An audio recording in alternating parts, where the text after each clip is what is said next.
Careca de Saber, com Leandro Carnal. Leandro Carnal, uma alegria muito grande receber você aqui no estúdio da Band News FM, Careca de Saber. Portanto, nós carecas hoje no estúdio somos maioria, né? Podemos reformar a Constituição da Band News FM. O Leandro Carnal vai falar hoje sobre o ano de 2016. Aqui o título tá, 2016, o ano que não acaba. Eu, outro dia, especulei aqui, Carnal, que nós ainda vamos sentir uma certa saudade da efervescência deste ano, sem entrar no mérito da efervescência. Muita gente diz que 1968 foi o ano que não acabou. Para mim, o que não acabou até agora foi aquele verão da lata, nem me lembro qual foi o ano. Acho que tá todo mundo meio doidão. Mas conta para nós, Carnal, o que você acha de 2016 e do legado que ele vai deixar? Bom, é um prazer estar aqui ao vivo e aproveito para cumprimentar o que eu não cumprimentei o Boechat pelo prêmio que ele recebeu. Obrigado. E daqueles premiados, o Boechat é um dos poucos que estará livre e com emprego o ano que vem, daqueles premiados. Tirando os artistas, provavelmente o Boechat... Olha, livre eu sou capaz de assegurar, agora com emprego eu não sei. Sabe? Nunca se sabe. Você citou, para quem é mais jovem, não lembra, que em determinado momento latas com uma maconha ultrapotente boiaram na praia no Rio de Janeiro. Isto consta de diversas fontes. O verão da lata, em que maconha acontecia de graça nas praias do Rio. 87. E todas as pessoas passaram a utilizar uma maconha mais poderosa, que é a asiática, que vinha para o Rio de Janeiro.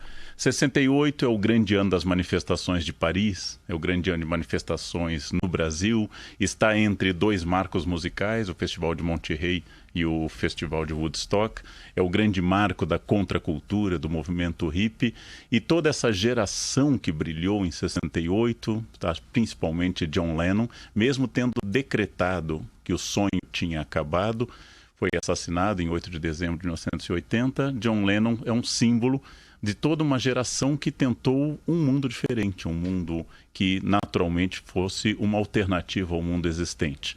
Um mundo que fosse contra o Vietnã, fosse contra o armamento.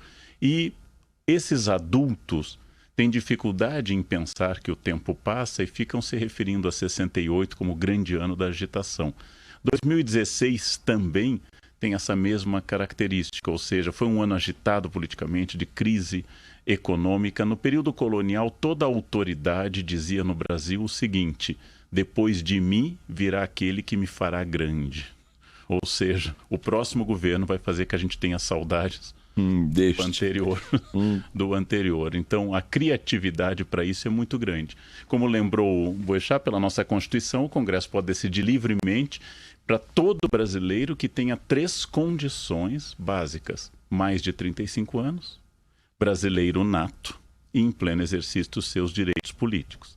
Como nós temos escolhido presidentes pelo voto, eu sugeriria que agora fosse por um sorteio, uma espécie de bingo nacional pelo título eleitoral, reservando apenas aqueles que tivessem mais de 35 anos, em pleno exercício dos seus direitos, fossem brasileiros natos, não podem ser naturalizados. São cargos exclusivos para brasileiros natos, os de embaixador, de senador e assim por diante. Ou seja, o Congresso poderia decidir livremente entre eles e nós teríamos de fato o nosso parlamentarismo às avessas, como era no século XIX, aquele que se dizia de Dom Pedro II. Parlamentarismo em que o poder fazia as eleições e as eleições confirmavam um gabinete coerente com o poder. Era um parlamentarismo inglês às avessas.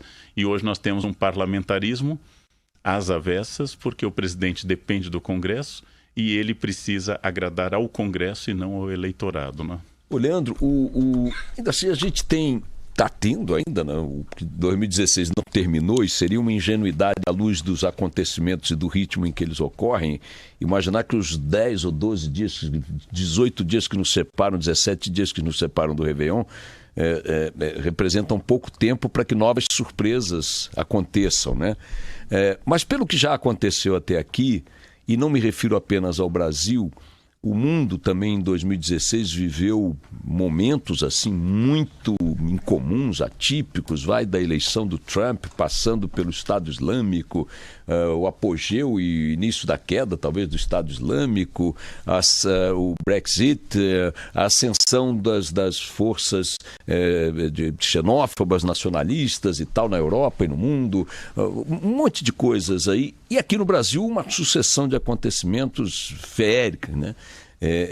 Você acha que de fato é um ano incomum, que será lembrado como um ano referencial de um período, como, por exemplo, 68 acabou ficando como um ano referencial de toda aquela década, de todo aquele período? Quando nós temos uma série de acontecimentos, especialmente políticos, numa gama muito grande de mudanças, a gente tende a perder um pouquinho o fio da meada e tende a ignorar que, estando vivendo a história, se é um longo gerúndio, né? Estando vivendo a história, nós temos a sensação de muitos acontecimentos. E quando nós olhamos de longe um período, como o Segundo Reinado, por exemplo, tecnicamente iniciado em 1840, encerrado em 1889, a gente olha como um bloco. Já desde o século XIX, grandes historiadores como Fustel de Coulanges já chamavam a atenção para o fato de que a gente pensava o antigo regime, ou seja, os reis absolutos, como uma coisa só, e a Revolução como um fato jornalístico. Então você ficava falando dos fatos. 14 de julho cai a Bastilha, 4 de agosto, fim dos direitos feudais, no fim de agosto, os direitos do homem e do cidadão. Então você fica pegando dia a dia. No futuro, nós olharemos para esse momento de crise como nós olhamos, por exemplo, para o período entre 54 e 55, lembrando que nós tivemos um presidente que se suicidou, Getúlio, logo em seguida um presidente potiguar, que assume, o presidente que assume Café Filho no lugar de Getúlio, logo em seguida um problema de saúde de Café Filho, logo em seguida um outro político, Carlos Luz, logo em seguida uma quartelada, logo em seguida a posse constitucional da chapa Juscelino Kubitschek e do seu vice João Goulart. Ou seja, em 2 anos nós tivemos 4 presidentes e uma tentativa de golpe de Estado. 2 anos apenas. Em 2 anos. Ou seja, 2016 é uma tranquilidade impressionante, né? Não para nós que estamos vivendo. É como você lembrar que a sua mala foi perdida em Singapura 10 anos depois. Claro. Você lembra com certa poesia, né? Mas na hora... Cadê minha cueca? Cadê minha cueca? Leandro Carnal, uma alegria ter você aqui sempre batendo papo conosco aqui no Careca de Saber. Se você quiser vir sempre ao vivo aqui, vai ser ótimo, viu? O público reage com muita alegria com a tua presença aqui, Carnal. É uma alegria estar aqui também ao seu lado, que é premiado, e estará livre o ano que vem. Obrigado, Carnal. Até a próxima. Até a Tchau, próxima. vamos lá.